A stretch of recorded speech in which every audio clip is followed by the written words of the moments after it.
శ్రీమాత్రే నమః. Hi friends, మా వీడియో మీకు నచ్చినట్లయితే లైక్ చేయండి, షేర్ చేయండి, కామెంట్లో ఓం నమ శివాయ అని కామెంట్ చేయండి.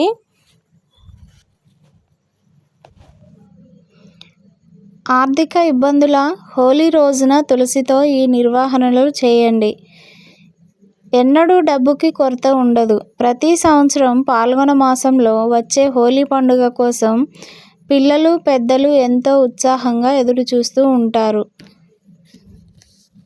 రంగుల కేలి హోలీ పండుగను దేశవ్యాప్తంగా ప్రజలు అంగరంగ వైభవంగా జరుపుకుంటారు. జ్యోతిష్య శాస్త్ర ప్రకారం హోలీ రోజున తులసికి సంబంధించిన చర్యలు తీసుకోవడం వల్ల సుఖ సంతోషాలు, సంపద పెరుగుతాయి. ఈరోజు ఆ తులసికి సంబంధించిన నివారణల గురించి తెలుసుకుందాం. హోలీ హిందువులు జరుపుకునే ప్రధాన పండుగలలో ఒకటి. ఇది చాలా ముఖ్యమైనది పండుగగా పరిగణించబడుతుంది.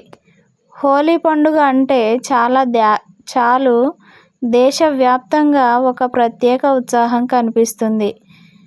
వేద క్యాలెండర్ ప్రకారం ఈ ఏడాది హోలీ 2025 మార్చి 14న జరుపుకుంటారు.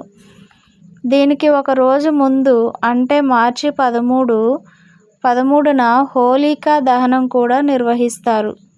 జ్యోతిష్య ప్రకారం హోలీ రోజున తులసికి సంబంధించిన కొన్ని పరిహారాలు చేయడం వలన జీవితంలో ఎప్పుడూ డబ్బు కొరతను ఎదుర్కోవాల్సిన అవసరం లేదని నమ్ముతారు.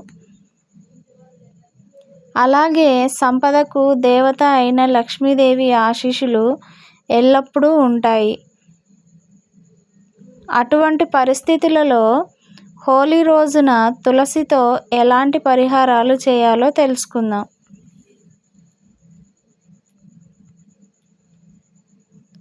ఆర్థిక ఇబ్బందులు తొలగిపోవడానికి, ఎవరైనా చాలా కాలంగా ఆర్థిక సంక్షోభాన్ని ఎదుర్కొంటూ దాని నుంచి బయటపడాలని కోరుకుంటే హోలీ రోజున తులసిని పూజించండి. పూజా సమయంలో తులసి మొగ్గలను ఎర్రటి గుడ్డలో కట్టి దానిని పర్సులో లేదా ఇంట్లో భద్రతగా పెట్టుకోండి. ఈ పరిష్కారాన్ని చేయడం వలన లాభాలు కలుగుతాయని, ఆర్థిక ఇబ్బందులు తొలగిపోతాయని ఒక విశ్వాసం.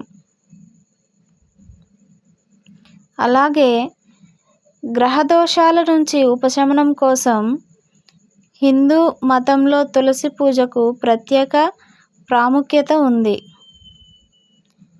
లక్ష్మీదేవి తులసిలో నివసిస్తుందని నమ్ముతారు. అందుకే ప్రజలు తులసి మొక్కను హిందువులు తమ ఇంట్లో పెంచుకుంటారు. ఎవరైనా తమ ఇంట్లో లక్ష్మీదేవిని నివసించాలనే కోరుకుంటే హోలీ రోజున ఇంట్లో తులసి మొక్కను నాటండి. తులసిని నియమాలు, ఆచార ప్రకారంగా పూజించండి. హోలీ రోజున ఇంట్లో తులసి మొక్కను నాటడం వల్ల లక్ష్మీదేవి ఆశీస్సులు లభిస్తాయని, గ్రహ దోషాల నుంచి ఉపశమనం లభిస్తుందని నమ్మకం.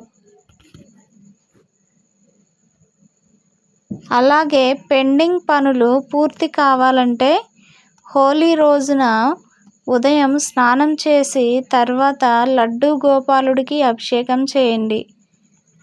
అదేవిధంగా అభిషేక సమయంలో తులసి దళాలను చేర్చండి. తరువాత లడ్డూ గోపాల్ని అలంకరించి రంగులు వేసి కృష్ణుడితో హోలీ ఆడండి. హోలీ రోజున ఇలా చేయడం వలన కృష్ణుడు సంతోషిస్తాడని, పెండింగ్లోని ఉన్న పనులు పూర్తవుతాయని నమ్మకం. లక్ష్మీదేవి సంతోషం కోసం ఇంటిలో వాస్తు దోషాలు తొలగిపోవాలంటే ఇందుకోసం హోలీ రోజున తులసిని పూజించి తులసి మాతకు రంగులు అద్దండి. ఈ పరిహారం చేయడం ద్వారా వాస్తు దోషాలు తొలగిపోయి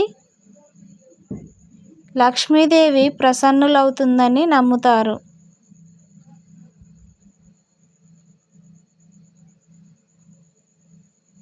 ఫ్రెండ్స్, ఈ వీడియో మీకు నచ్చినట్లయితే ఒక లైక్ చేయండి, షేర్ చేయండి, సబ్స్క్రైబ్ చేయండి. అందరూ కూడా తులసి మాతను పూజించండి. Thank you for watching. Bye bye.